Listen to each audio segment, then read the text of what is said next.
जय श्री कृष्ण। नमस्कार दोस्तों, आप सभी का स्वागत है मेरे YouTube चैनल पर।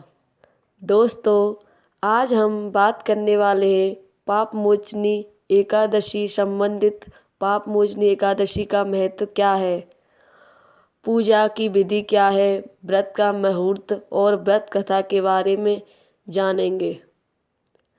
और साथ में दोस्तों जानेंगे सुख समृद्धि का एक छोटा सा उपाय।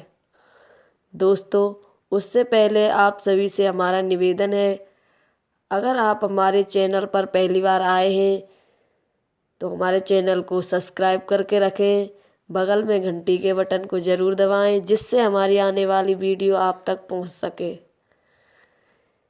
चलिए शुरू करते हैं। दोस्तों, पाप मोचनी एकादशी का अर्थ है पाप को नष्ट करने वाली एकादशी।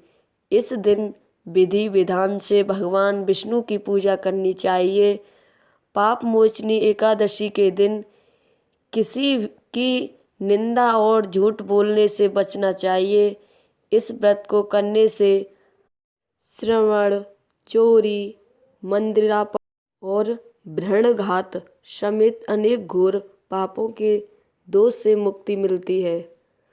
पाप मोचनी एकादशी व्रत पूजा विधि।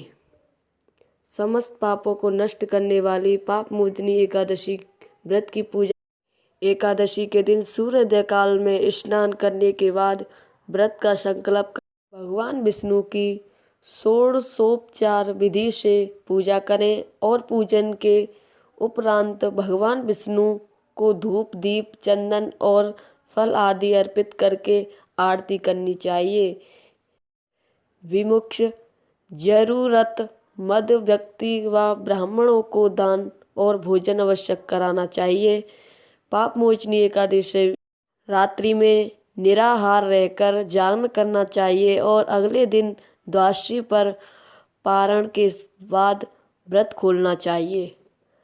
मान्यता है कि इस व्रत को करने से पापों का नाश होता है और सुख समृद्धि प्राप्त होती है। एकादशी तिथि को जागरण करने से कई गुना पुण्य भी मिलता है। पाप मोचनी एकादशी व्रत मुहूर्त। पाप मोचनी एकादशी पारण मुहूर्त। पाप मोचनी एकादशी पारण मुहूर्त 1:39 से 4:10 तक 8 अप्रैल को अवधि 2 घंटे 31 मिनट। पाप मोचनी एकादशी व्रत का महत्व। पाप मोचनी एकादशी सभी तरह के पापों से मुक्ति दिलाती है। चैत्र कृष्ण एकादशी पाप मोचनी है। इस व्रत को करने से मनुष्य यहाँ विष्णु पद को प्राप्त करता है, वही उसके समस्त कलेश समाप्त होकर निर्मल मन में श्री हरि का वास हो जाता है। यह व्रत चैत्र सभी महीनों के शुक्ल और कृष्ण दोनों पक्षों में किया जाता है। फल दोनों एक ही समान है।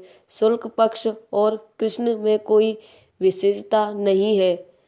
जिस प्रकार शिव और विष्णु दोनों आराध्य हैं, उसी प्रकार कृष्ण और दोनों पक्षों का एकादशी विशेषता यह है कि पुत्र वावनग्रस्त शुक्ल एकादशी और वानप्रस्थ तथा विधवा दोनों का व्रत करें तो उत्तम। व्रत कथा। धार्मिक मान्यता के अनुसार पुरातन काल में चैत्ररथ नामक एक बहुत सुंदर वन था। इस जंगल में चैवन ऋषि के पुत्र मेधावी ऋषि तपस्या करते थे। उसी वन में देवराज इंद्र गंधर्व कन्याओं, अप्सराओं और देवताओं के साथ विचरण करते थे। मेधावी ऋषि शिवद्रोही कामदेव की अनुचरी थी। एक समय कामदेव ने मेधावी ऋषि की तपस्या भंग करने के लिए मंजू घोषा नामक अप्सरा को भेजा। उसने अपने नृत्य, गान और सौंदर्य में मेधावी मुनि का ध्यान भंग कर दिया। वहीं मुनि मेधावी भी मंजू घोषा पर मोहित हो गए। उसके बाद दोनों ने अनेक वर्ष साथ में व्यतीत। एक दिन जब मंजू घोषा ने जाने के लिए अनुमति मांगी तो मेधावी ऋषि को अपनी भूल और तपस्या भंग होने का आत्म ज्ञान हुआ। इसके बाद क्रोधित होकर उन्होंने मंजू घोषा को पिशाचनी होने का श्राप दिया। इसके बाद अप्सरा ने ऋषि के पैरों में गिर पड़ी और श्राप से मुक्ति का उपाय पूछा। मंजू घोषा ने अनेकों बार विनती करने पर मेधावी ऋषि ने उसे पाप मोचनी एकादशी का व्रत करने का उपाय बताया और कहा, इस व्रत को करने से तुम्हारे पापों का नाश हो जाएगा व तुम पुण्य अपने पूर्व रूप को प्राप्त करोगी। अप्सरा को मुक्ति का मार्ग बताकर मेधावी ऋषि अपने पिता के महर्षि च्यवन के पास पहुँचे। श्राप की बात सुनकर च्यवन ऋषि ने कहा कि पुत्र है, तुमने अच्छा नहीं किया।